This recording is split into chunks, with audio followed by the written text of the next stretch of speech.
Live from the 607, it's the Ocho Duro Parlay Hour, where we're talking everything going on in the world of sports. Join in the conversation on social media with the hashtag ODPH, because here we go. Instead of looking deep inside, every word I have to say, keep it simple. Welcome to an all-new edition of the ODPH podcast. My name is Ken. Joining me in studio, as always, you know him. He's the co-host. He's the man of 1,004 aliases. His name is Padawan J. Let me talk to you. And boy, we have a lot to talk about in the land of sports, so you definitely want to make sure you're dialed into everything going on with the ODPH, because there's a lot of things happening right now. A lot of things behind the scenes we can't really divulge into. But the first place is going to be found out is where, Pat? ODPH.com. ODPHpodcast.com. ODPHpodcast.com. See, that's how much we got moving parts happening here behind the scenes. So you want to go to the website, odphpodcast.com. We got the blogs, we got the TeePublic store, we got the social media links, which is going to be very, very important. Stay tuned, ... We have a classified section, which has great friends of the show, such as 3FM Podcast, Dragon Master Games. And we have a directory. Pat, how many providers are we on? 69,031. And your source? Trust me, bro. So wherever you listen to the ODPH on, first and foremost, thank you for checking us out. It means the absolute world that you're giving us your time and attention. So leave us a review on your favorite podcatcher. I am told it helps the algorithm. Who Allegedly. am I to say no? Like I say, that's what I'm told. So definitely leave us a review. Let us know what you think of the show. That's how we interact and make sure the show gets better for you as a listening experience. Last but certainly not least, we have a fantastic music section with such groups as Brian Wolf and the Howlers, Second Suitor, Floodlands, Shout Out to the Robots. And I have to shout out Tom Jolu. Tom Jolu has new music coming out. Hey. Singles are up right now, so you need to go follow him on social media. The links are right there. Heard Simple Man. Oh, boy. Oh, boy. Amazing tune he's got out right now. So he's, if he has a new album coming out, chances are very, very probable he will be coming through the ODPH with that. So we're super excited to have him come back on the show. So stay tuned for that, but make sure you go download his music along with everybody else we just mentioned. And if it's anything else I might have forgotten, because, hey, we're doing a lot of things right now behind the scenes here at the ODPH. It's odphpodcast.com. And if you're still using hashtags, I just botched my word there, but it's okay. If you're still using hashtags on social media, why not use the hashtag ODPHpod? So let's kick off the sports edition like we always do. It's locks and leaps time in the NFL. So, Pad, let's recap the week that was at Week 8. Yeah, so we're going to start with my lock, and that was the Philadelphia Eagles to beat the New York Giants, which they did by a final score of 38-20. Jalen Hurts, 15-20, 179 yards passing, 4 touchdowns, 0 interceptions. Jackson Dart, 14-24, 193 yards passing, 1 touchdown, no interceptions. Tyrone Tracy Jr. was the leading rusher for the Giants, 10 carries, 39 yards, no touchdowns. Saquon Barkley was, of course, the leading rusher for Philly with 14 carries, 150 yards, 1 touchdown. Boy, I wonder if he was motivated. For the Eagles on receiving, it was Devontae Smith, 6 catches, 84 yards, no touchdowns. And for the Giants, it was Wan'Dale Robinson, 3 catches, 48 yards, and no touchdowns. Well, this game, unfortunately, had devastating news for the New York Giants, and on behalf of everybody here, speedy and healthy recovery wishes to Cam Scatterboo. Yeah, I wish I hadn't seen that photo. No, definitely not. Hey. Like, that was an absolutely horrific injury and heartbreaking, too, because the Giants were feeling a lot of good vibes, shall we say. Him and Jackson Dart were sparking the franchise. They were much needed elements to this team to kind of say, hey, we're not done with the season yet. But losing Scatterbo like they did, it's not looking great. No. And especially like you touched upon, Philly came in, obviously being embarrassed that they were defeated earlier in the season. They came back with a vengeance. Saquon Barkley came out with a 65-yard touchdown on his first carry. Yep. So averaged 10.7 yards a carry. Yeah, so he set the pace high early, and the Eagles played up to that ability.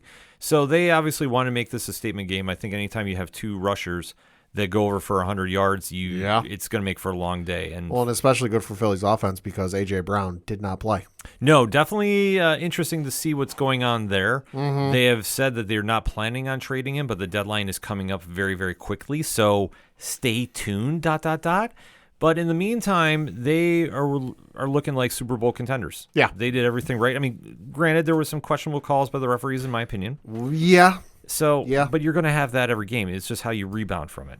And Philly definitely imposed their will.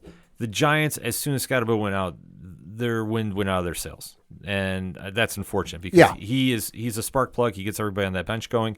Jackson Dart did everything he could for his first time being in Philly and playing in that environment. I thought he did as well as he could. Oh yeah, but the Giants don't have enough talent to compete right now with Philly. Like, granted, Scadaboo's there. He makes up a lot of ground. They have a run game going on. But once Philly got rolling, they just didn't look back. No, and it's definitely, like you said, it's a terrible situation for Scadaboo. And like you said, well wishes and concerns. Although I did hear the head of the Philadelphia security there brought him some food. Which Dom did. Dom brought him some food for his family, which is really nice to see. And hey, just hope he gets well soon and gets back to where he can be able to play, because you hate to see that happen no matter who the player is. Yeah, he's got a long road to recovery, but trust me, he's motivated. He'll come back. I have no doubt about that. So it's just a matter of when. So for these two teams the next couple of weeks, for the Eagles, they're on a bye this upcoming Sunday. They come back on Monday Night Football on the road playing the Green Bay Packers. Ooh, that'll be a good game. Week 11, they are at home playing the Detroit Lions. That'll be Sunday Night Football. And then week 12, they are on the road playing the Dallas Cowboys. 2 out of 3 is not going to be is going to be a real test for him. Dallas, I don't know. Dallas, I mean, it's rivals. Yep. So I assume they'll get up for the game, but let's face it. Yep. Green Bay and Detroit is going to be a tough challenge for him. Next, for the Giants, this upcoming Sunday, they have a home game against the San Francisco 49ers. Week 10 is on the road playing the Chicago Bears. Week 11, at home playing the Green Bay Packers. And then week 12, on the road playing the Detroit Lions. Now, you might be sitting there thinking, oh, well, they're going to get their butts kicked this upcoming Sunday. Remember, it's a home game. So it's a West Coast team coming east, and it's early. Well, the Giants have a chance. I mean, they legitimately do, because San Francisco is banged up with injuries. Granted, George Kittle just came back. True. But the 49ers are, I would say they should win that one, but I don't think they're going to win by about 14 points. I think it'll be a lot closer than anybody thinks. There it is. The line is currently San Francisco by 2.5. Yeah, I was going to say, that line being that close, this is not an easy W for the 49ers. So if you're a betting man, I'd wait till about Saturday night, early Sunday morning to put my bet down. Always Sunday morning. Always. But that's just going to be one of the games to keep an eye out for this weekend. Another one that definitely had our attention, and you know, for all the drama that it was. Because let's face it, anytime you're involving Aaron Rodgers in something these days, it's now known for drama instead of football, which is sad to see, but it is the case. I mean, he is, on that farewell tour, let's be honest. Polarizing figure. But this is a matchup. The only thing that would have made this a little more interesting if it was in Lambeau. Yes. That would have been amazing. No, but unfortunately not. But this is a game that the Green Bay Packers showed up in Pittsburgh. And Pat, what went down? The Packers ended up winning by the final score of 35-25. Jordan Love. 29-37, 360 yards passing, 3 touchdowns, no interceptions. Shout out to the Green Bay Packers offensive line. 0 sacks. Yeah. Gotta love that. For the Pittsburgh Steelers, Aaron Rodgers went 24-36, 219 yards passing, 2 touchdowns, 0 interceptions for Pittsburgh. On the rushing side, it was Jalen Warren, 13 carries, 62 yards, no touchdowns. And for the Packers, it was Emmanuel Wilson, 11 carries, 61 yards, 0 touchdowns. For the Packers in receiving, it was Tucker Kraft, 7 catches, 143 yards passing, 2 touchdowns, averaged 20.4 yards a catch. Longest was 59 yards. Good grief. And then for Pittsburgh, it was Rowan Wilson with 4 catches, 74 yards, and 1 touchdown. Well, this game can easily be called a fourth quarter game. Yeah. Because Pittsburgh was dominating this to start out with. I mean, by the end of the third quarter, they were up 19-14. Yep. Green Bay scored 21 in the fourth quarter. So put that in perspective. And Pittsburgh just could not get their offensive going at the right time late.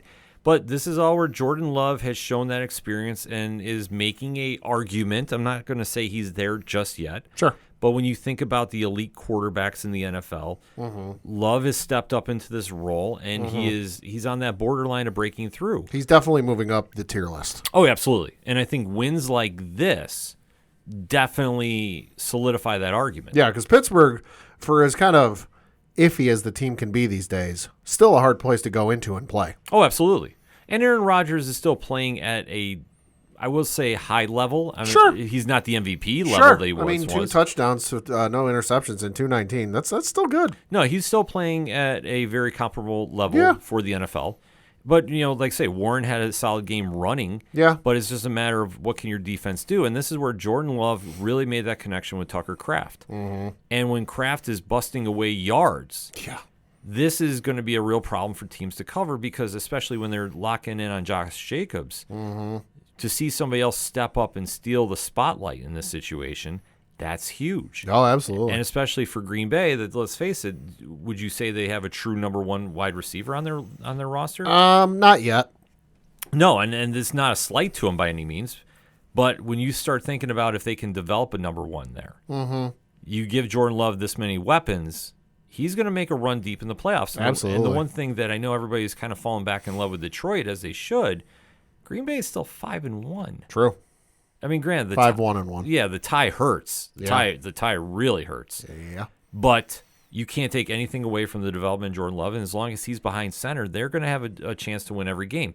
This showed it because Pittsburgh is no slouch in this division. Because you think if they had won, they go to 5-2, Yeah. and then where are they in the rankings? Like that's where you have to keep this in perspective. This is a playoff team that they defeated. Green Bay did. So this is a solid win for Jordan Love to build from. And then where we go from here, that's going to be the fun storyline. Hey, listen, if Pittsburgh had anything going for them, it was the Charlie Brown-like uniforms they were wearing. Oh, no, get rid of those. Never, never again. The Schultz estate is going to want a cut of that earnings. Yeah. For the Green Bay Packers, next couple of weeks, this upcoming Sunday, they are at home against the Carolina Panthers. Week 10, they are at home against the Philadelphia Eagles. And then week 11, on the road, playing the New York Giants. And then week 12, at home against the Minnesota Vikings. For the Pittsburgh Steelers, this upcoming Sunday, they have a tough test because, well, they're at home playing the Indianapolis Colts. Real test there. Yeah. Then week 10, Sunday Night Football, they're on the road playing the L.A. Chargers. Yeah. And then week 11, they are at home playing the Cincinnati Bengals. And then week 12, they are on the road playing the Chicago Bears. I have to remember the Chargers are, nah. Yeah, true. Nah. Yeah. But, they're not like the Rams. Yeah. But, no, there's going to be some solid football going on for both of those teams. And Absolutely. for Pittsburgh, I mean, they're still in the AFC hunt. So that's the big takeaway. I think technically they're still the AFC North division leader. Right, but that's getting a little too close for comfort there. They are indeed still the division leader in the North. Yeah.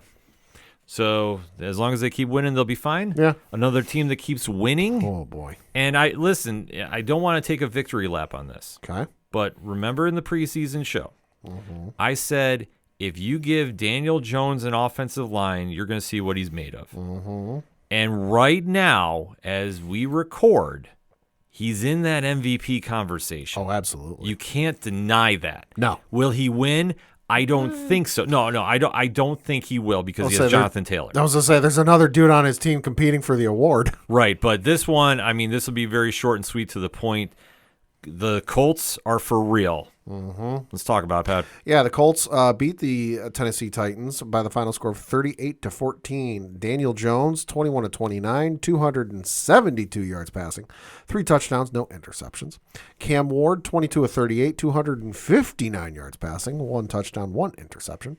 Tyjae Spears was the leading rusher for Tennessee, 9 carries, 59 yards, 1 touchdown.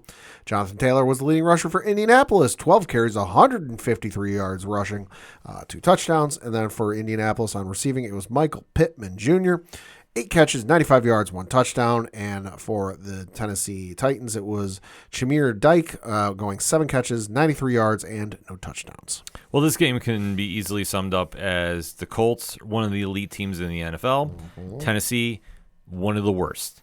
And even if it's a division game, the fact that the Colts came out and were up 10-0 at the end of the first quarter, they were setting the tone early. Now, was it a runaway? No. But once they came in that second half, that's when the Colts really turned it on. And when you get Jonathan Taylor going over 100 yards, he's going to have a solid prediction that your team's going to win. Sure. Like I say, he's going to have a solid day, and this usually leads to a big W, and it did because it opened up the passing game. Pittman Jr. had a great game, and to see the ball spread around as much as Daniel Jones did, this goes again to show his growth as a quarterback, that now he has a solid offensive line, arguably the best in the NFL. You can make that argument. And he's pulling off what you should be setting the example for. Mm-hmm. And that is he's pulling off a solid performance and setting the tempo for his team. Because let's face it, the Colts are not exactly a flashy team by any means. No, God, no. They're very steady. That's all they do. They play solid football on both sides of the ball. He is just making sure that he's managing games, but he's also imposing his factors onto the field, which is he's spreading the ball out to many receivers. He doesn't have one favorite target, even though Pittman got 8 receptions. Yeah. Still, Warren also had 4 there. Downs had 3. So he's getting the ball to everybody. So it's making that so tough for defenses to handle. And then you got the Titans on the other side of the ball, which, I mean, let's just face it, they're bad. They are indeed bad. I mean, listen, it's a rookie quarterback. It is an interim head coach. It is about as ideal a situation as, well, I can't think of the appropriate soliloquy for this, but it's a less than ideal situation for what it is. Yeah, it's bad. It's bad for Titans fans. This season is going to be rough, but hopefully, you find a guy. Either the interim guy becomes your full-time guy, and he's able to right the ship, or it's only going to get more ugly from here. Yeah, enough said. Only thing that concerns me is, and I'm going to pour some water on the whole Colts thing, because I've been going back and forth the last couple of minutes between their schedule and the standings, and I almost wonder, and this is, me taking my Patriots fanness out of this and just me looking at this as a quasi-journalist, I guess you could say. The only thing that concerns me is I've been going back and forth for their entire season thus far. So thus far, they've played the Miami Dolphins, Denver Broncos, the Tennessee Titans twice, the L.A. Rams, the Las Vegas Raiders, the Arizona Cardinals, and the L.A. Chargers. Yeah.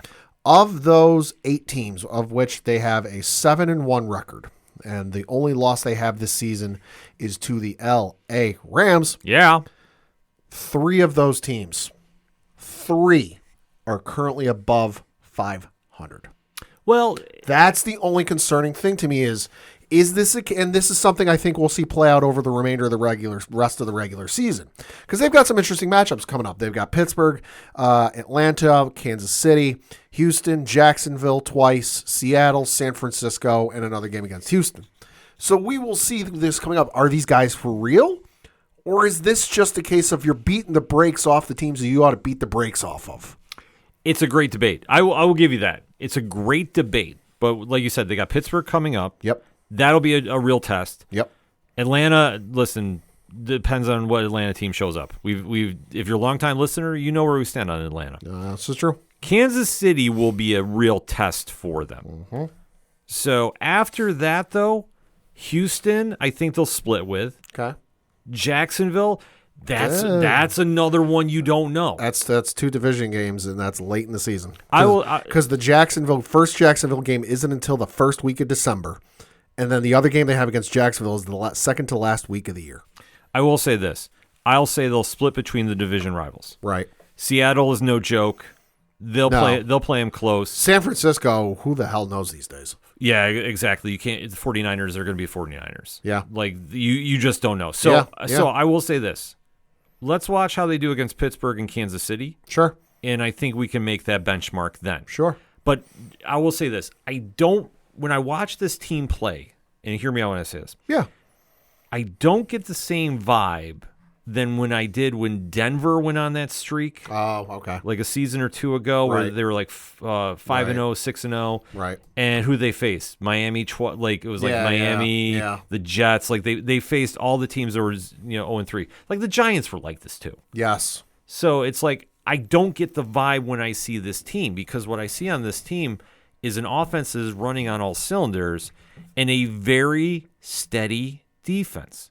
So unlike those other teams I mentioned, I don't think it's a flash in the pan by any means. Mm-hmm. I think this team is legit. Mm-hmm. Now, the Pittsburgh and Kansas City game, those are going to be the 2 tests.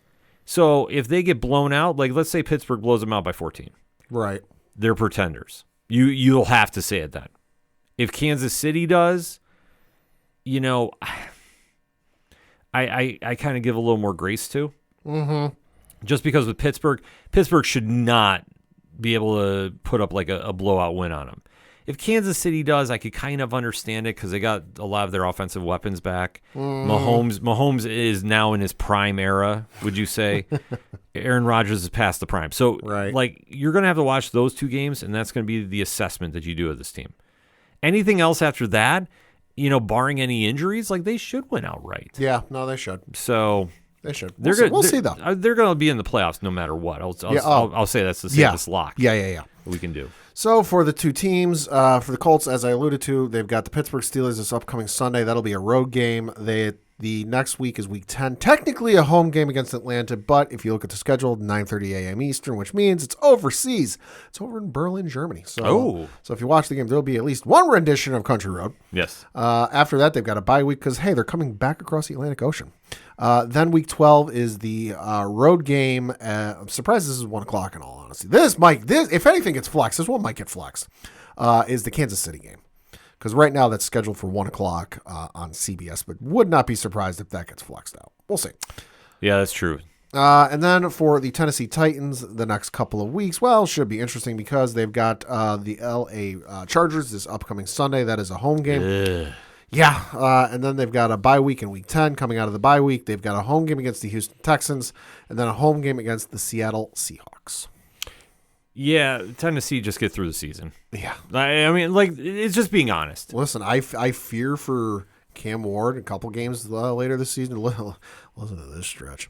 Week 14, Cleveland Browns, which we'll get to them in a minute. Yeah. Week 15, San Francisco 49ers. Week 16, Kansas City Chiefs.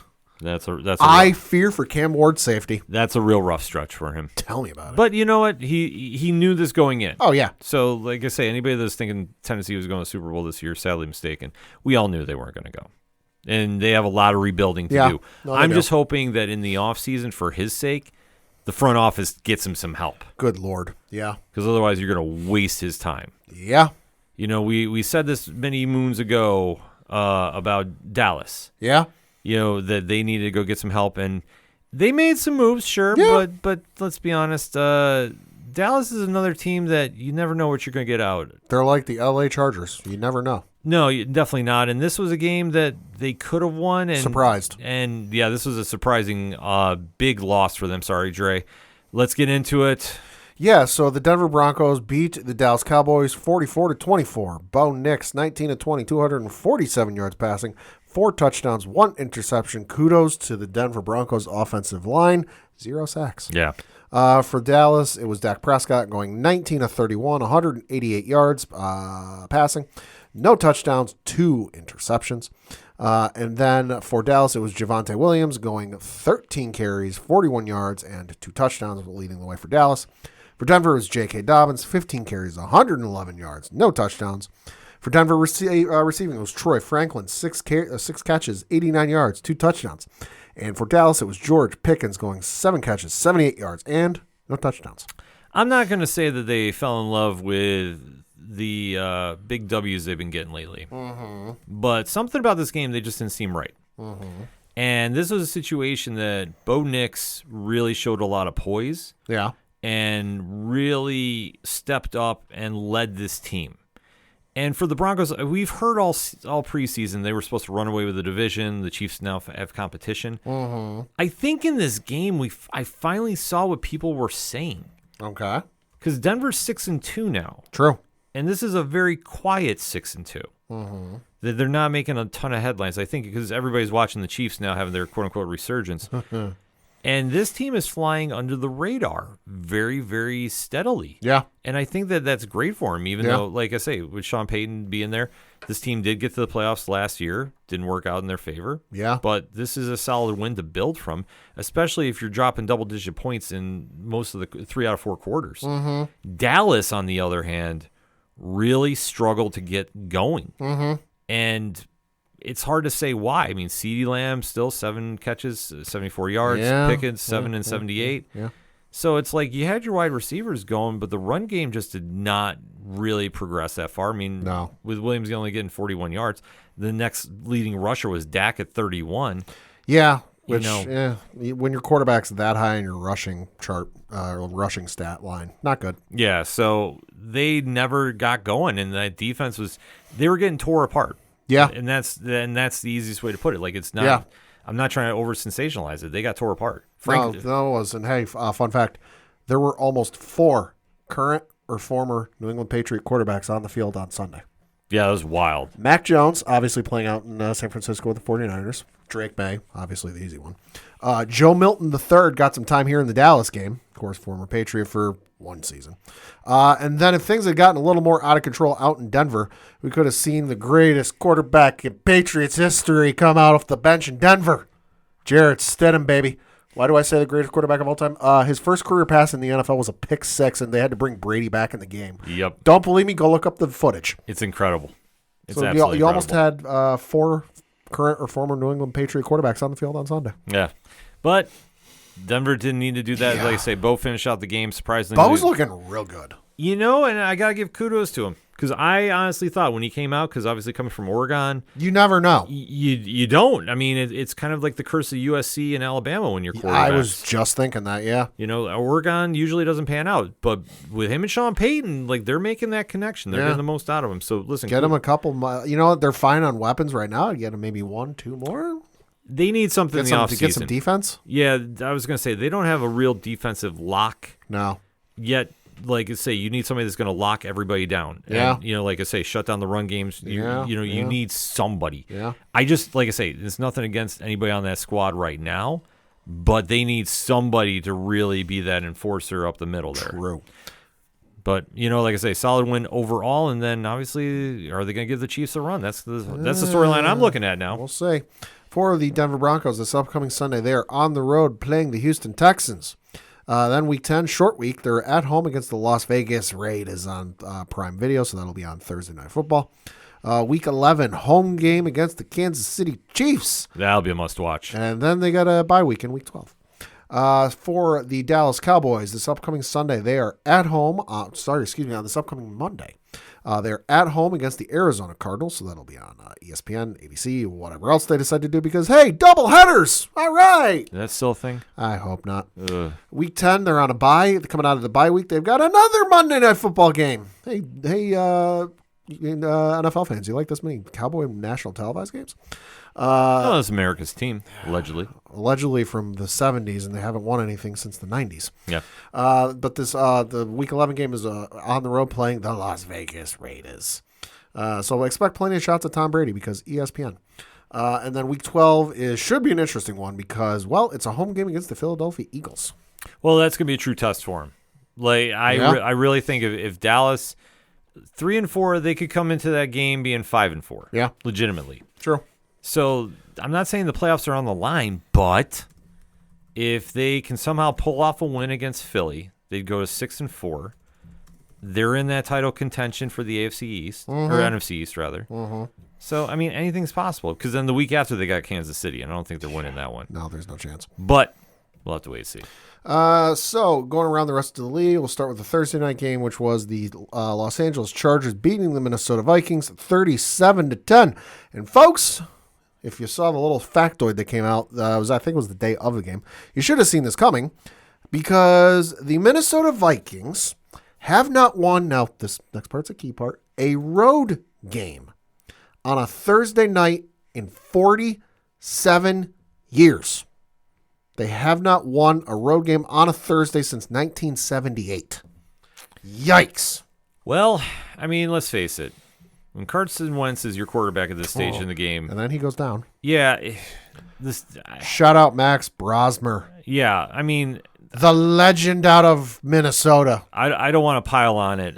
You know, the amount of stuff that's getting said about this team and everything with the Vikings, like because the season's going downhill quick. Spent 3 seasons at the University in New Hampshire. Shout out to the Wildcats. Yeah, I mean, I'm not kidding. I'm looking at his I know you. I college know stats. you are. I'm just I can't do it. Like I say, Career 86 touchdowns in college. Pad's going into it. I'm the number 1 Max Brosmer fan. Yeah, I was gonna say you could get that jersey. Club of 2. Yep.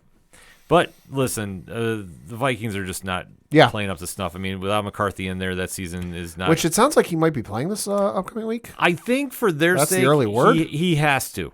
He has to. There's no question about Because it. otherwise you got to go to like your practice squad or get somebody else that's a free agent. I don't know what you do Because there's a couple free agents. So, yeah, but like I think Taylor Heineke's available.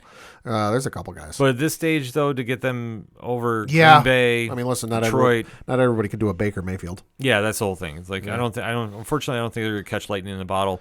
Probably not. You know, the only person I feel so bad for is Justin Jefferson because he's Yeah. got to be losing his mind right now. Yeah, wasting the prime years of his career. Yeah. So, but the Chargers did Charger things. So. Next up, we're going to try and talk about a team that you and I can't figure out, and I don't think the rest of the NFL can figure it out, because 1 week ago, after Tua turned the ball over, Tua didn't turn the ball over because they beat up the Atlanta Falcons 34-10. 205 yards passing and 4 touchdowns from Tua. Good Lord. I will simplify this extremely well for you, Pat. Okay. Who is Atlanta? What is Atlanta? Atlanta thought they were Super Bowl contenders because they beat the Bills. And they came in there and thought they could just turn it on against Miami. And I will give credit where credit is due. Were they listening to too much Jermaine Dupri? Something. Because Tua came in with a fire lit under him. Only missed 6 passes. Yeah. Quarterback rating of 138.6. And I think that he finally stepped up and said, okay, I'm going to show you I can be an NFL quarterback. Yeah. Kudos to him. Yeah. I don't dislike him. In all honesty, I hope. Sure. With everything he's gone through, I'm hoping he finishes his career out healthy. That's my only thing with him. But he led this team. Now, this team is still bad. Yeah. There's no question about that. No, they are. But Atlanta did not play up to their opponent's level. Mm-hmm. They should have came in there like they faced the Bills. Yeah. They got up for the Bills. They did not get up for the Dolphins. And the Dolphins, listen, they want to play because they care. Yeah. That I think Tua of anybody else, and granted, in my full heart of hearts, in my opinion, I think this team is so dysfunctional. Yeah. He's the only person that cares about winning. When you allegedly, like use that little word, yes, allegedly have players, checked out and not showing up for team meetings, allegedly, it's not a good look. No, so the fact he showed up, that's the only person who cared, and he single-handedly beat Atlanta.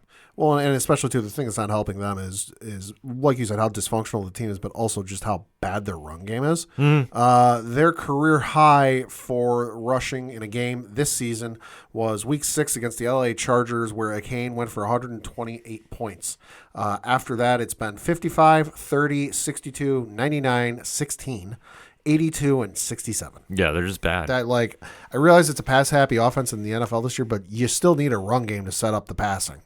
I will say this: I will be surprised if Waddle is still there at the end of the season. I'll be surprised if he's there past the trade deadline. That's the thing. I think he winds up in New York. I think he winds up with the Giants. Oh, okay. I was about to ask you which one. Okay. No, I think the Jets are selling. Jets are selling everything. They're like Kitchen sink too. I wouldn't doubt it at this stage. I think they're on full dismantle mode. Yeah. Ironically, we're going there next. Yeah, I'll say, because the Jets, finally got a win and beat the Cincinnati Bengals 39-38. I mean, so all it took was your owner humiliating you on national media for you guys to win? Yeah. What are you, masochists? Yeah, I have no words for this team. Hey, hell of a performance from Justin Fields. You know what it was, to be serious for a moment? They did this for Nick Mangold. Yeah, I will say this. Yes. Which, to be serious and all kidding aside, terrible tragedy to learn of what happened to Nick Mangold over the weekend, especially after, I believe it was 13 days after asking the public for a kidney transplant because those in his immediate circle were not a match. To have that come out. And if you haven't seen the video from ESPN Sunday NFL Countdown with Rex Ryan talking about it, go watch that if you want an idea of just how much this guy was beloved by his teammates and coaches. I will say this as a Patriots fan, never was a fan of the Jets, especially with how Ryan beat us those 2 years in the playoffs. But I respected the hell out of Nick Mangold. Yeah. So that I think they had a little bit of a heavenly helping down there with them with Nick Mangold, because the thing I notice, for as bad as this offense has been, 0 sacks. Yeah, I will say this. And even Breece Hall, who threw a pass, didn't get sacked. Yeah. I will say this. I mean, obviously, our deepest condolences go out to his family, friends, and fans. Nick represented the Jets, and yeah, sure, they might be a losing franchise, but he really embraced the good of that franchise. Yeah.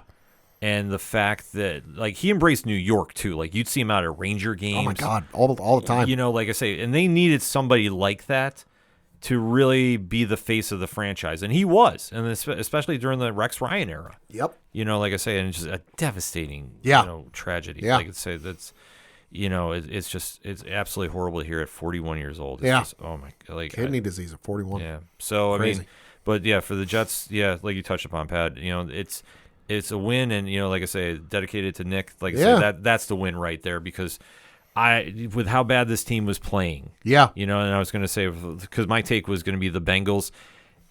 We don't know where we're going to get from the Bengals each week. No, you don't. So for the Jets to step up, though. And I don't think Burrow being there instead of Flacco helps us at all. Because Flacco threw for 222 and 223 and 2 touchdowns. Yeah. So I don't know what more Burrow could have done to make this better. Burrow might have done something, but like I say, I forgot when you mentioned, you know, going into that, it was they played with extra emotion, and it showed. And absolutely. Yeah, definitely. And once again, you know, our deepest condolences go out to his family, friends, and fans. Yeah. Like, oh. Then you had the Baltimore Ravens beat the Chicago Bears 30-16. The fact that the Ravens with Tyler Huntley, Who? yeah, beat the Bears. Who? This is a bad loss for the Bears. So I'm sorry. This is a bad loss for the Bears. Solid win for the Ravens, and now, I mean, Well, apparently, according to reports, one Lamar Jackson coming back on Thursday. well, if they have any shot of being in the playoffs, Lamar has to come back, and that's the big takeaway. Because if they went to 1-6, the season was done. Right. Now looking at it in that division, the Steelers are now 4-3. I believe so. The Ravens are 2-5. So in theory, They're not mathematically out of it. they're not mathematically out, but in theory, they could still be in that conversation. So if Lamar comes back and he is the Lamar of old, they have a chance. No, they do. Now, I just don't know, coming back from a hamstring like that, that is definitely not the easiest thing to come back from. No, especially you with probably how the team. probably don't need a QB spy every play. No, definitely not. So it's a real question of, can they pull it off? Can they get there?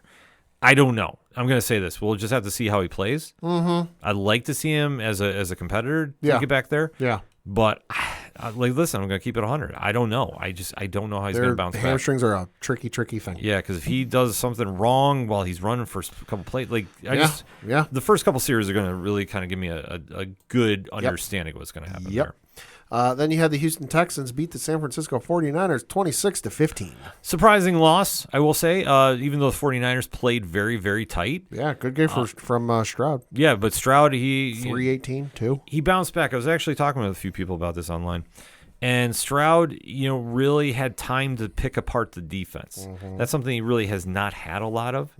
So he took full advantage of the extra moments and really capitalized. And this is without Nico Collins. Yes. Nico Collins, much to my chagrin, fantasy, did not play. Leading receiver Xavier Hutchinson. Who? Exactly. Yeah. 5 catches, 69 yards. Hey. So, hey, good game. Solid win for Houston, though. Yeah. Then you had the Tampa Bay Buccaneers beat the New Orleans Saints 23-3. Baker Mayfield, no touchdowns. Go figure. And yet they still put up 23 on the Saints. Go figure. Saints are bad. Alvin Kamara does not want to leave. 6 carries, 21 yards. What can you say? If Get him out of there. I have him on fantasy. If some team is going to win the NFC South, it's going to be Tampa Bay. That's just by default. It's just by default. Yeah, and then you had the last one because we talked the Broncos Cowboys, the Colts Titans, and then we also talked the Packers Steelers already. You had the Monday night game where the Kansas City Chiefs beat the Washington Commanders 28-7. I'll say this because I was talking with a buddy of ours, well-known Chiefs fan, to those who know him locally. Yes. Good win for the Chiefs, but I think if Jaden Daniels plays this game, I don't know if it's the same outcome. 1,000,000% agree with you. Because Marcus Mariota is not Jaden Daniels. Here is the big takeaway I have from this one. At halftime, it's 7-7. The Chiefs scored 21 unanswered. Yep. If Jaden Daniels is playing, this game's a lot closer, if not a Washington win. The Chiefs, they pulled it out. They're getting hot at the right time. Holy smokes, the Chiefs had him by 9 minutes in time of possession. Yeah. No, it was crazy. Like the second half adjustments they Holy did. cow. You can't take anything away from that. Rasheed Rice, since he's come back, he's been playing very well. He's given Travis Kelce a little break in coverage. Kelsey's They got him beat by 15 plays, too. yeah. Holy smokes. No, that's what I said. The whole second half was all Chiefs. I was watching wrestling instead of this. So. Yeah. No, that's what I say. Like when I was catching up on this, I was like, they Yeah. won. But that's the whole problem with Washington. Yeah. If you take Daniels out of this, and I'm sorry, Washington fans, say what you will here. Yeah. If you take him out of this equation, this team is not a playoff team. The offense is good. Offense is serviceable. Yeah. But he makes up a lot of ground for this team. Yeah. That's the problem. Yeah. Because you think about it, Debo, 3 catches. Yeah, that's not exactly what you're paying him for. Right. So On 6 targets, by the way. yeah, that's the whole problem. So listen, Mariota, he's not the guy to lead this team. Right. Then that's why he's the backup. But it is what it is. No, I mean, they need to work on their defense just because I'm looking at the guys that, are listed on their defense as having stats on this. And the one that jumps out to me is, okay, you got Bobby Wagner there. But this is Bobby Wagner, who's now in his 13th NFL season and turned 35 back in June. Wagner got burnt badly Yeah, I mean, in that one touchdown. This isn't the Bobby Wagner of old. No, it's just father time caught up with him. Yeah. But that's the thing. Washington, Yeah. like it's a day and night difference without Daniels. Oh, absolutely. So Absolutely. Then we got to talk about our two teams. I'll start with mine first, where you had the New England Patriots beat to the Cleveland Browns by the final score of 32-13. Best defense in the NFL, my ass. One guy on that defense is phenomenal. I'll get to that in a minute. Drake May, 18 of 24, 282 yards passing, 3 touchdowns, 1 interception. Dylan Gabriel, 21 of 35, 156 yards passing, 2 touchdowns, 2 interceptions. Malachi Corley, 1 carry, 31 yards, and no touchdowns for your leading rusher. Travian Henderson led the way for the Patriots in rushing, 10 carries, 75 yards, 0 touchdowns. And then for receiving, it was your boy, the Bishop, as I might start calling him based on his costume on Sunday. Mac Hollins, 7 catches, 89 yards, no touchdowns. And for the Cleveland Browns, it was Harold Fannin Jr., 6 catches, 62 yards, and 1 touchdown. So I will admit, I thought about picking this one for Locks and Leaf, but I was like, I don't know. Everyone's talking about how good Cleveland's defense is. Cleveland's defense, one of the best defenses in the NFL. Let's give credit where credit is due. Drake May got sacked 6 times on Sunday, which, not great, but 5 of those were from Myles Garrett. Yep. Which I don't care who you've got on your offensive line. If they're going up against Myles Garrett, they're going to have a rough day. Yep. The Patriots very early, because I was coming back, I was listening to the game on Sirius XM radio, because on the app you get the team broadcasts. And very early in that game, the Patriots were running 2 tight ends, and almost always they're on the Myles Garrett end of things. So Myles was going to be a problem all day. He broke or tied a team record for number of sacks in a game, but he still lost. So to those folks who are sitting there going, oh, best defense in the NFL, my ass.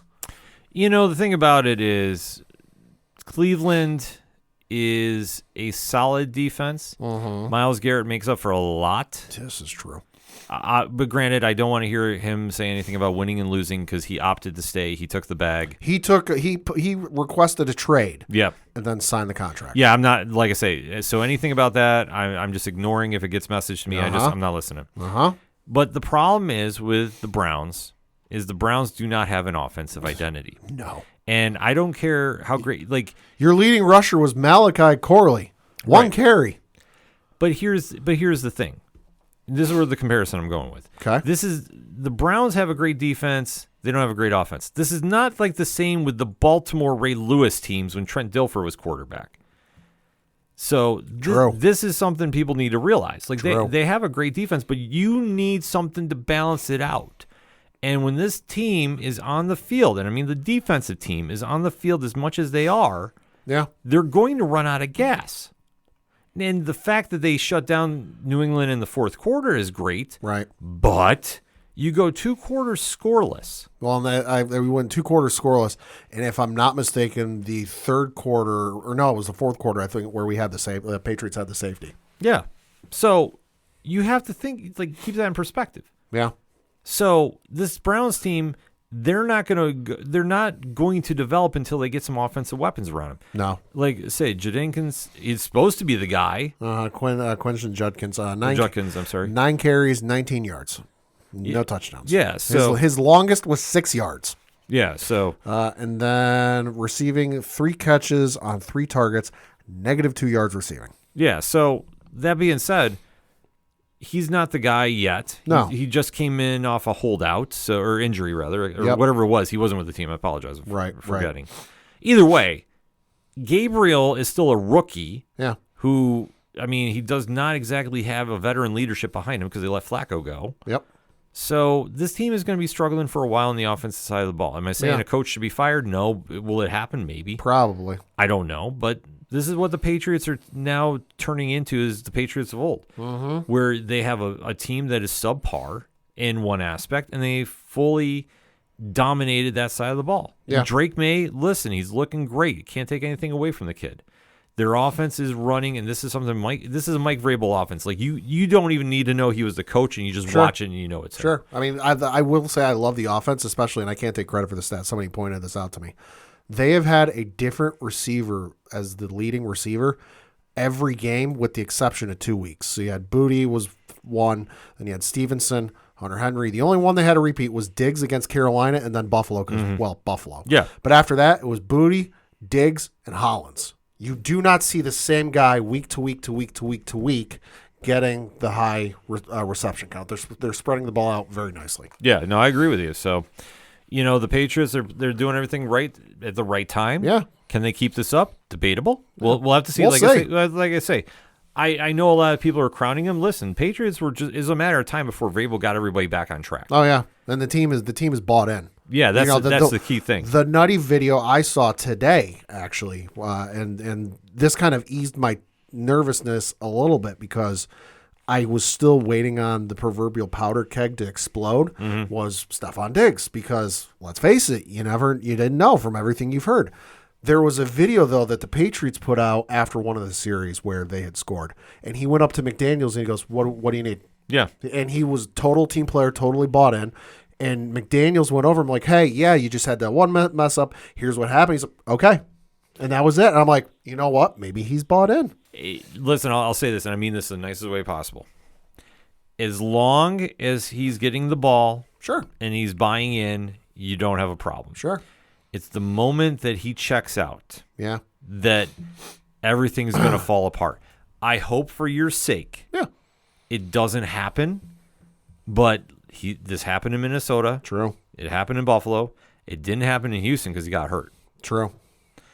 I'm just saying. No, that's a fair assessment. Yeah. We'll see, though. I know they've got Atlanta up next, and they got Tampa Bay, the Jets, and then the Bengals. So, we'll see. I mean, that's a solid win streak right there, I think. Yeah, of those next 4 games.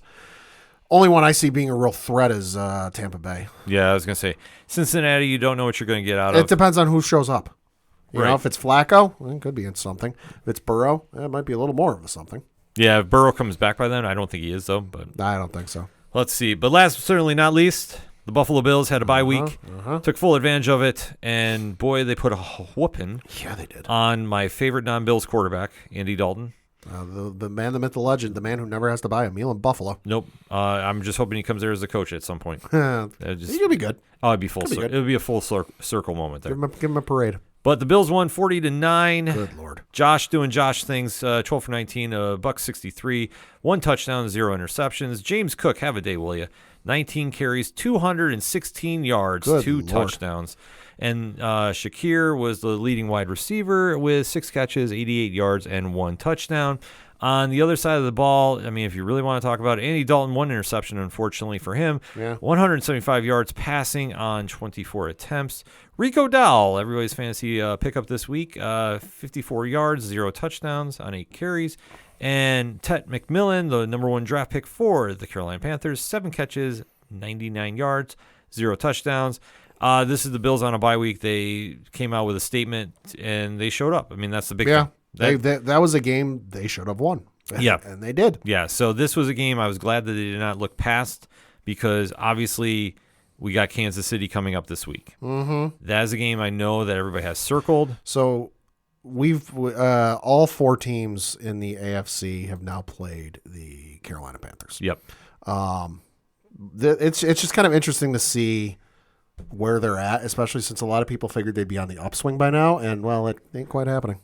No, it's definitely not. I mean, Carolina's Carolina. Yeah. I mean, it is what it is. Also, what does it say about the Jets and the Dolphins that lost them? Jets and Dolphins are bad, man. They're just bad. This is true. This is true. But looking at the schedule, though, Buffalo, Kansas City home. Yeah, there might be a person or two that watches that game. Oh, man, 4 o'clock on CBS. So It's the only game on in the country. Yeah. I looked it up. There's a website, 506sports.com, that if you look every Wednesday, they will put up the map. If you just Google search NFL TV map week, whatever it is, in this case, it'd be week 9. Wednesday at, I don't know what time it is, they put up the map of what the TV schedule looks like for the NFL. And I'm going through it before we're seeing what's on in our area. Only game on in town. Fox has got one game on Sunday. That's the early game. CBS has got the Bills and Chiefs on late, and they're the only game in town. Yep. So obviously, you know what we'll be talking about next week. Then the Bills go to Miami the following week. Then they are hosting the Tampa Bay Buccaneers. So that'll be a little fun stretch right there. If you had to take a guess, and I'm hiding it so you can't see it, what would you think the line is on the Chiefs and Bills right now? Okay, Chiefs and Bills right now. Right this very second. I'm going to say the Chiefs are favored because Vegas is, in my opinion, Vegas is back in love with them. Okay, you are correct. What do you think the spread is? I'm going to say this because the Bills are still 5-2. Okay. We don't have a camera, which I kind of do. I'm hiding the screen. Yeah, he's hiding the screen from me. I'm hiding the screen. And I'm not looking. I'm, in fact, a peek behind the curtain. I'm going to look against the wall. So Pat can tape this if he wants. Verifying. He's looking at the wall. I am going to say the point spread is 2. Oh, you're close. It's 1.5. 1.5? Okay. Chiefs by 1.5. Well, because the Bills, and that's what it opened at, so it hasn't moved all that much. I think you'll see a lot of movement on Sunday. Oh, guaranteed. Sunday you'll see some movement. Guaranteed. You won't see anything until then. But honestly, this is a game the Bills need to win. And the Bills' next 4 games, including this one, not as easy as you might think. They got Kansas City, then they got Miami on the road. Which, say whatever you will about Miami. Miami always plays them tough. They'll get them up. They'll get up for the Bills. And then they got the Tampa Bay Buccaneers and the Houston Texans. Yeah. And the Texans game is a road game. On Thursday. On Thursday night after you play Tampa Bay. Yeah, that's a tough stretch. And then the Bills got 10 off, and then they're at Pittsburgh. So I'm not going to say this is a must-win, but it is a must-win. Oh, yeah. Like I say, for the Bills, if you're really Super Bowl contenders, you have to show up against the Chiefs. Listen, I'm expecting this to be a close game. I expect to have a lot of, heavy breathing on my end and probably throwing my phone against the wall at some point. Looking away when Tyler Bass goes to kick. Yeah, he's not there yet, man. Prater's still there. Thank God. There you go. He better be. The Bills need this, though, just because they don't have the division lead, just because the Patriots have, the one-game advantage over them. Mm-hmm. But the Bills are currently the 5th seed in the AFC. So and it's not that far of a drop off to the 8th seed, because right behind the Bills are the Chargers at 5-3, Chiefs at 5-3. So they're in. Chiefs right there. That's got implications for the playoff seeding. And then you've got the Jaguars at 8th seed at 4-3. Yeah, I mean, if we can't take the division because of our own foolishness, I don't mind being the 5th seed. Sure. Because I think that we face Pittsburgh or the AFC North champion, which as long as it's not Baltimore, I'm okay with. Yeah. I can handle that.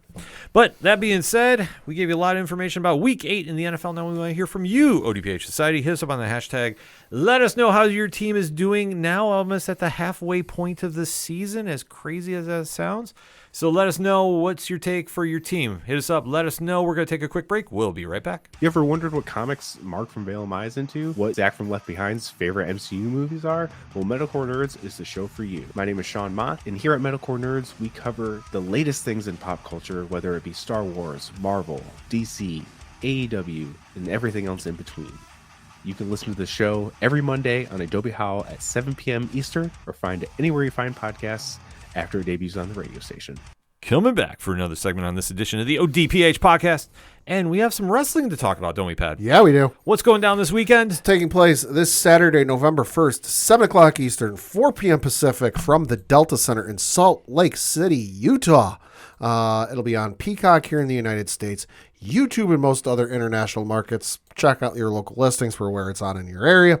Will be Saturday night's main event. And if the site I'm looking at right now, which, spoiler alert, Wikipedia, is to be believed, it is the 41st incarnation of Saturday night's main event. I would believe it. Ever since they decided to bring it back to television, it's been a monster hit. Like, it's not the throwback it was in the 80s, but it still is up there. It still holds true. And obviously, the fact that we're doing it at the stage, listen, you can't go wrong with it. So it's a lot of stuff to be excited about. No. So we're going to break down the card that is, because obviously a lot of moving and shaking going on in the world of pro wrestling. But let's talk about it. A lot of gold on the line for this card. Yes. First of which we're going to talk about was a match that was made just on Monday night because, hey, Dirty Dominic Mysterio is a sly, slippery dude because he's hard to pin down. And that is a triple threat match for the WWE Intercontinental Championship with Dirty Dominic Mysterio defending his belt against Penta and Rusev. So this has been a fun little mid-card storyline. Yeah. I'm not mad about this. Since Rusev has come back to WWE, he's been entertaining. Yes.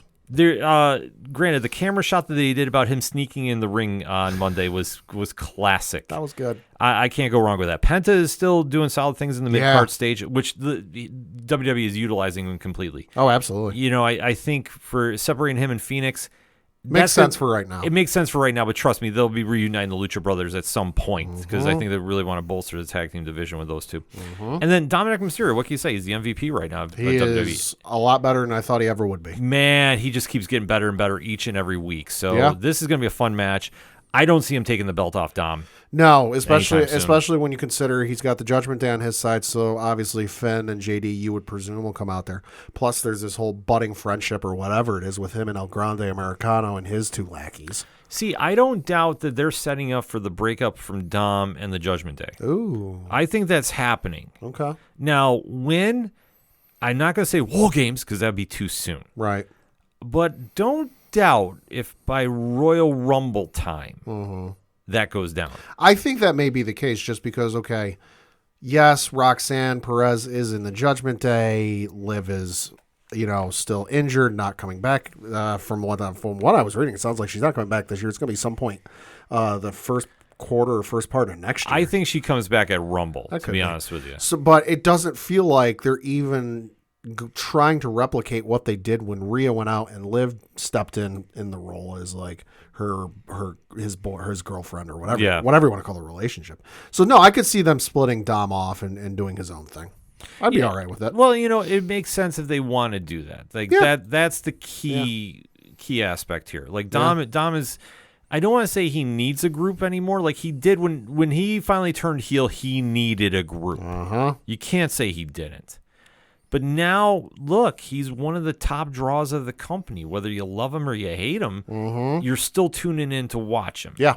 So you can't go wrong with that. Yeah, no, you can't. So, like I say, I don't argue that one bit. I really don't. No. Next up is a singles match for the WWE Women's Championship with Tiffany Stratton defending her belt against Jade Cargill. Well, this one really escalated quickly. Tell me about it. Jade Cargill came back. Did the heel turn on Tiffany Stratton? She's better as a heel. But she's a million times better as a heel. Like having her as a face, I think holds her back. Like there's some people that are just natural heels of a character. She's a natural heel. Yep. So the fact that she's now put in this position, I think she's walking away with the title. I don't think that they're delaying that any longer. Yeah, no, I think so. The one thing that I know people complain about Jade a lot is the in-ring work stuff, but listen, she's gotten a lot better adjusting to the WWE style. We have to remember they've been really taking their time with her. So is she a finished product by any means? No. But I think you give her the belt now, and then let's see where we go from here. But I think Tiffany's run has been solid, but I think it's lost steam. Yeah, no, it definitely has. There isn't really anything jumping out that I'm like, oh, yeah, I can't wait to see them build to blank. Yeah, it's just like she's there, she's defending, but none of it's really memorable. Well, I think that she won the Money in the Bank, and then I think that she kind of got lost in the shuffle. It's something about when you build up for that championship run. Yeah. Chasing it is a lot more interesting than holding the belt. True. And I think in her case, this was a situation that was.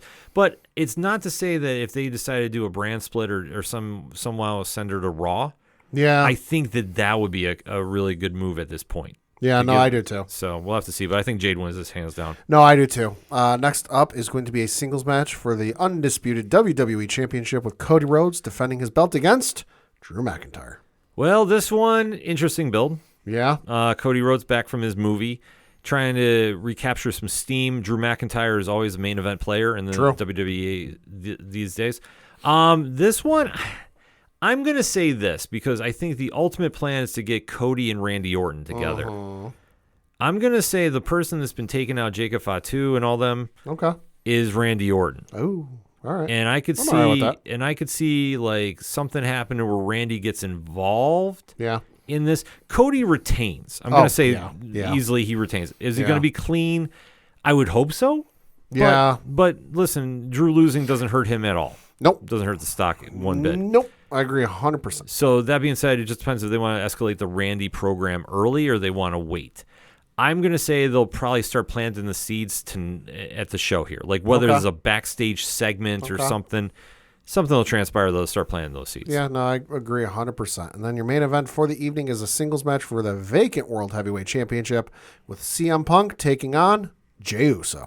So this one is a very peculiar storyline Yeah. to me.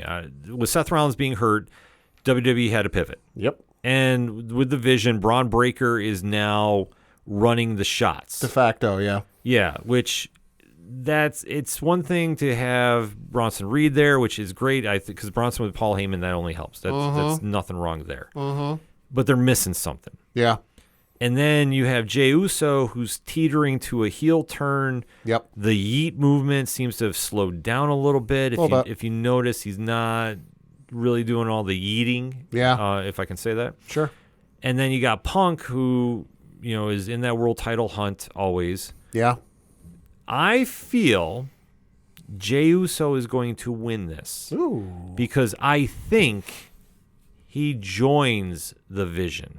Oh, okay. And I think that this is how we set up for War Games with the Vision. And maybe, just maybe, because of Paul Heyman, we have a Beast Incarnate that's around too. Ooh, all right. So your other side of the team could be Jimmy Uso, Yeah.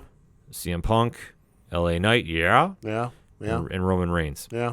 And that's a solid War Games. Yeah, no, I definitely think there's going to be some shenanigans that ensue in this match. It's got a bloodline member involved, so there's always some sort of shenanigans involved with it. I do think it's going to be Jey Uso as well, but not for all of those reasons. I just think they're going to wait to put the belt on Punk for an actual pay-per-view where they get a ton of eyes on the show. That I don't think they would do it on a Saturday. And I realize Punk's face is on the poster. But I don't think they would do it on a Saturday night's main event in November. They would save it for, say, a Royal Rumble, a WrestleMania, or something of that like. Maybe. I mean, but it all depends. Like, unless they want to do it. But I think they want to have a heel champion going into Mania. Sure. So I think having Jay win it like that does it. But I do agree with you. I think they tip the hand. It's not going to be Punk because he's on the poster. Right. But I think depending on what they want to do for War Games, which we don't know yet, True. that sets it up rather quickly. So I could see that going. Sure. But it all depends. I mean, unless they want to do some shenanigans and, LA Knight gets involved. Yeah. Because, but granted, he just lost to Braun. So, who knows? Yeah. So they got a lot of moving parts happening there. This is true. We shall see what happens. It all takes place this Saturday on Peacock here in the States, YouTube in most countries internationally. Like I said, check your local listings where it is on in your area. Yeah, let's say there's a lot of great wrestling going on right now. We know NXT just had Halloween Havoc go down, and like I say, they've been doing some fun things. NXT's been real solid. NXT has been real solid. TNA has been rocking too. The Forbidden Door has gotten more intriguing. I know they just announced that they have the Gold Rush event that's going to take place in Madison Square Garden next couple weeks. That's real interesting. A lot of good stuff to be watching, so definitely hit us up on that hashtag. Let us know what you're checking out in the land of pro wrestling, and what's your predictions for WWE Saturday night's main event taking place November 1st here on the Peacock Network streaming. So definitely we are interested to hear what you have to say for title matches. 3 in the world title rank, so big show going down. Let us know who you got. That being said, we're going to get our final breakout. We'll be right back.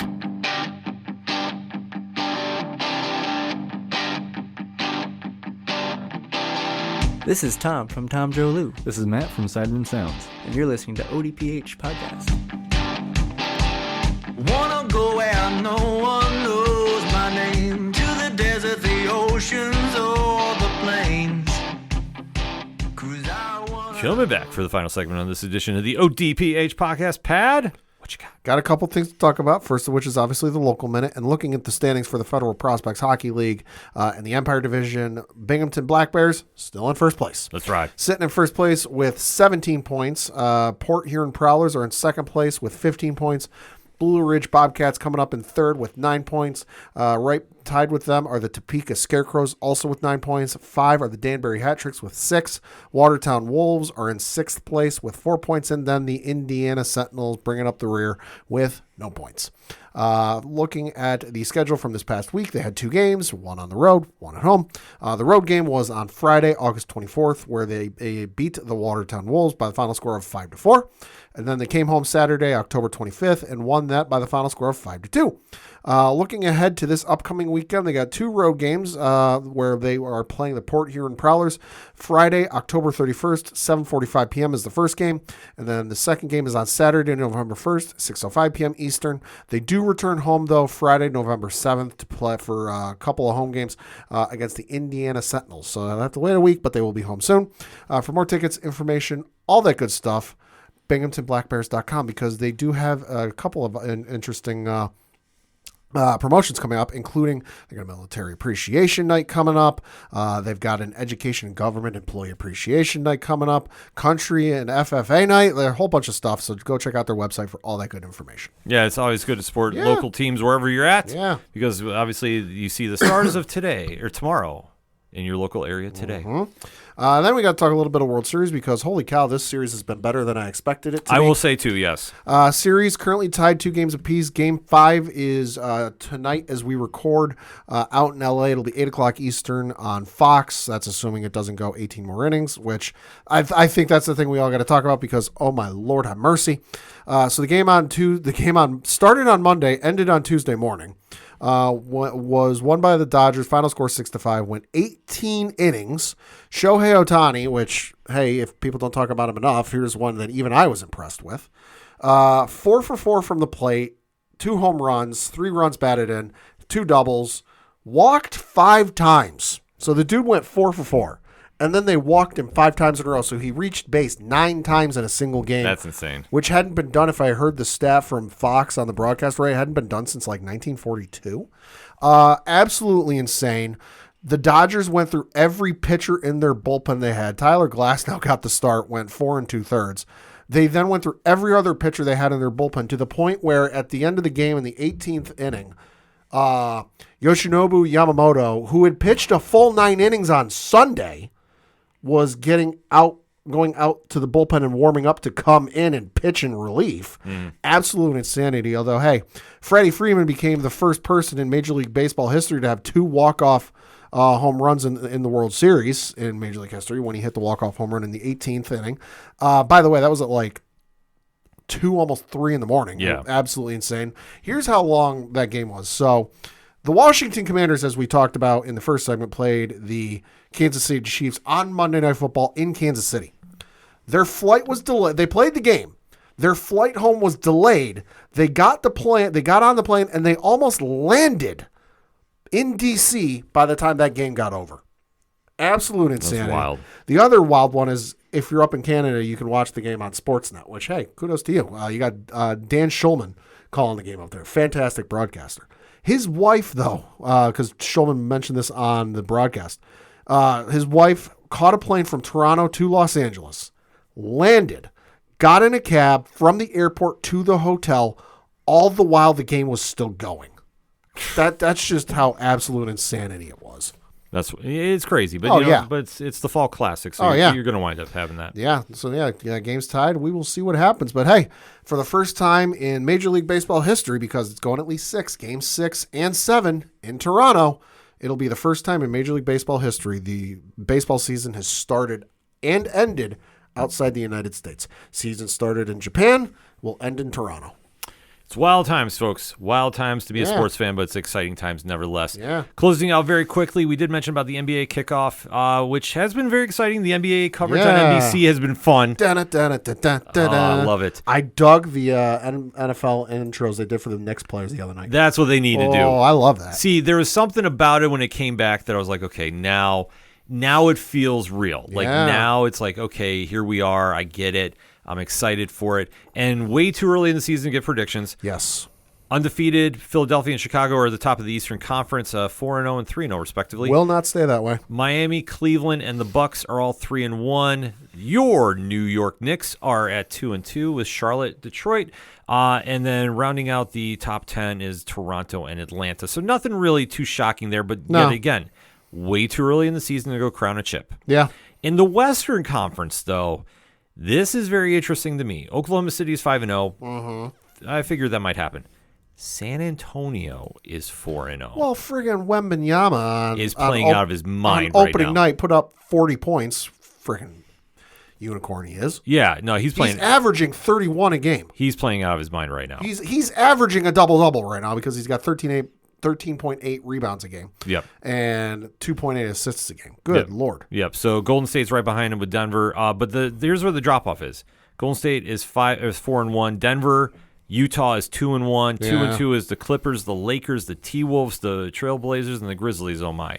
So it is way too early in the season to be talking anything. But I will say this: the Knicks have actually looked like a team. Yeah. They lost a tough one against Milwaukee by 10. They were up early, but listen, growing pains for a team that now has a bench. Yeah. So they've lost 2 in a row. The sky is not falling. Listen, it's way too early in the Right. season. Well, especially, too, the thing is you look at the Lakers and how many injuries they've got right now. Yeah, completely. We'll see what happens once it hits Christmas Day. Yeah.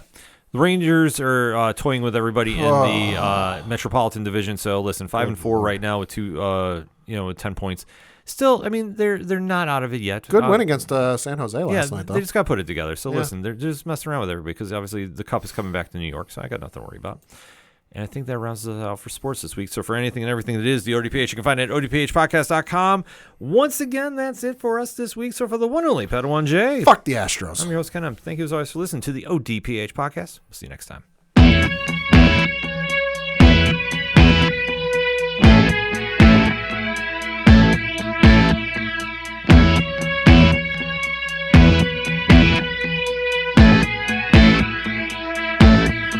It's such waste of time swiping left and swiping right on people you could know. 'Cause anyone who's worth a damn be worth way more than a picture could ever show.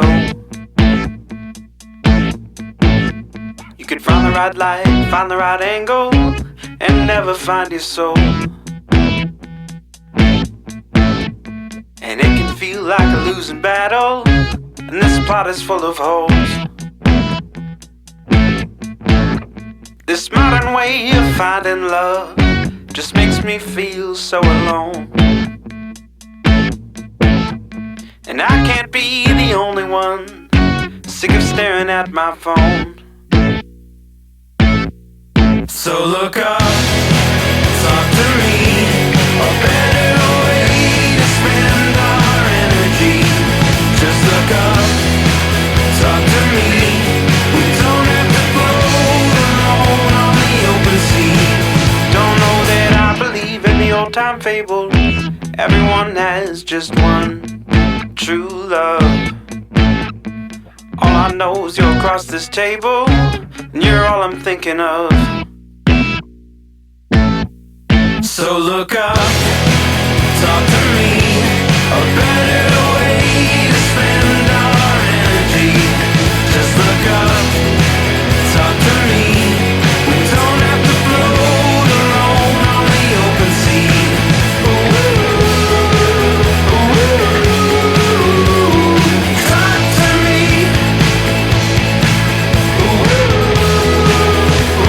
Ooh, talk to me. It's such waste of time swiping left and swiping right on people you could know.